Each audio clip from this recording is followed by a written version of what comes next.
හරි. සියලු දෙනාටම සුබ දවසක් වේවායි ප්‍රාර්ථනා කරමින් අද ඔයගොල්ලන්ට ලස්සන පාඩමක් අරගෙන නැවත වටයකින් ඔබ මුණ ගැහෙනවා. අද කතා කරන්න බලාපොරොත්තු වෙන්නේ මොකක්ද දන්නවද? possessive pronoun. possessive pronoun. මොකද්ද කතා කරන්නේ? possessive pronoun. possess එකක් අයිතියක් හගවීම සඳහා භාවිතා කරන සර්වනාම පද සහ අයිතියක් හැඟවීම සඳහා අපිට වෙනත් ක්‍රම භාවිතා කරන්න පුළුවන්ද? ඒ ක්‍රම මොනවාද කියන කාරණාව තමයි කතා කරන්න බලාපොරොත්තු වෙන්නේ. අපිට ඕනම වෙනවා හොඳේ. අනිවාර්යෙන් අපිට ඕන වෙනවා. ඒ නිසා ජීවිතයේ පොඩ්ඩන්ට ඔබගේ ඉංග්‍රීසි දැනුම වර්ධනය කරගන්න මේක ලොකු පිටුවහලක් වේවි. right. අපි pronoun ගැන කතා කරමුකෝ. සර්වනාම පද ගැන. නේ. I we you he she it they මතකයින කටපාඩම්නේ. right. එතකොට මම මුලින්ම මම මගේ අයිතිය මොකද්ද? මගේ තමයි. මගේ නේ. මම කියන කෙනාගේ අයිතිය මොකද්ද? මගේ නම් මයි කියන්නේ මගේ කියන්නේ මොකද්ද? මගේ පොත් my books. මගේ වාහනය my vehicle. මේ දන්නේ ඒවා බං. මේ දන්නේ ඒවා. ඒකට අපි භාවිතා කරන්නේ නැහැ ඉංග්‍රීසි ඕන වුණාට. තේරුණාද? මගේ ක්‍රෙඩිට් කාඩ් එක මගේ මුදල් ගැනුම්පත my credit card නේ. මගේ පසුම්බිය my pocket. මගේ ආසනය my seat. right. මගේ my. ඊට පස්සේ අපි කියන කෙනාගේ possessive එක මොකක්ද? අපි කියන කෙනාගේ possessive එක මොකක්ද? අපි නම් අපේ නේ.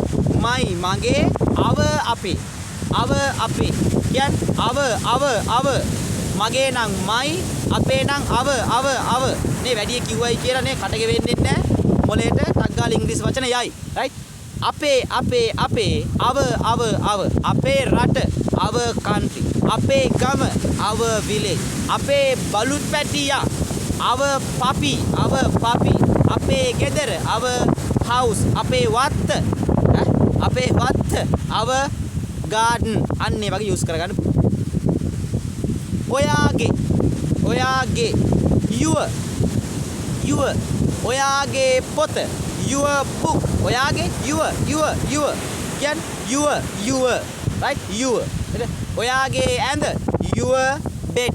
ඔයාගේ කාමරය your room. ඔයාගේ හීන your dreams. ඔයාගේ ජංගම දුරකථනය your telephone. right. your mobile කියනත් පුළුවන්. right. අපි දැන් ඔන්න මගේ මයි අපේ අව ඔයාගේ your ඔවුන්ගේ දෙය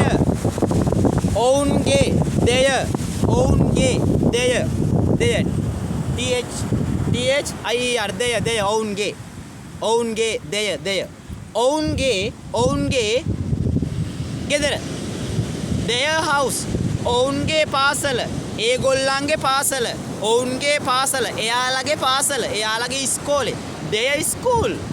do you know their school? ඔයා දන්නවද එයාගේ පාසල නේ? එයාලගේ ඔවුන්ගේ දෙය ඔවුන්ගේ I කියන්නේ දෙය ඔවුන්ගේ. දැන් අපි හතරක් දන්නවා.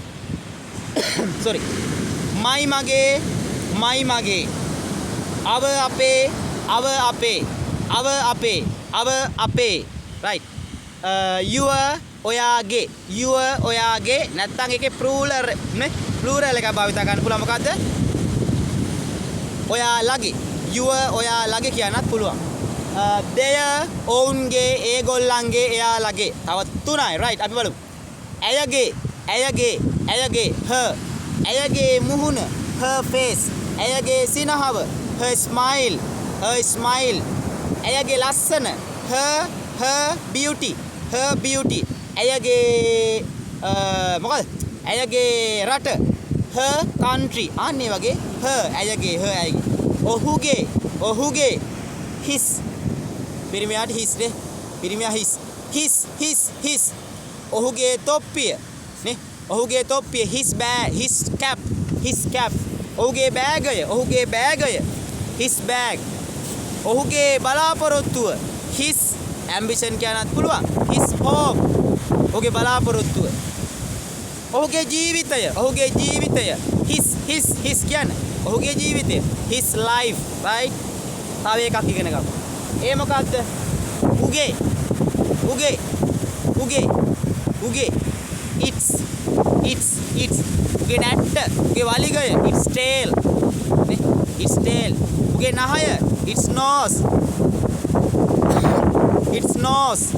උගේ නහය it's nose right දැන් අපි කීයක් ඉගෙන ගත්තද 7ක් ඉගෙන ගත්තා මොකද්ද මගේ my අපේ අව ඔයාගේ your right අමතක කරන්න එපා ඔවුන්ගේ එයාලගේ උන්ගේ නේ ඒගොල්ලන්ගේ දෙය right ඇයගේ ඇයගේ her ඔහුගේ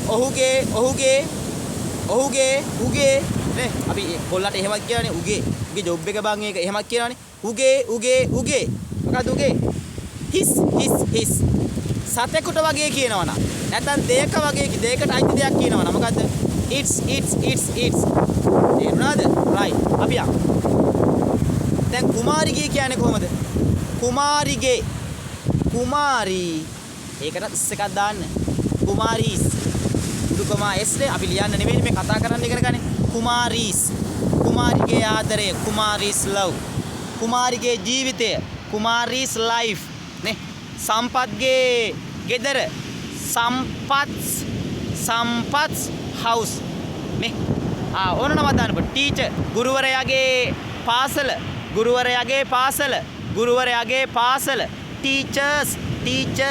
teachers school අන්න ඒ වගේ භාවිතා කරන්න පුළුවන් වෛද්‍යවරයාගේ කාමරය doctors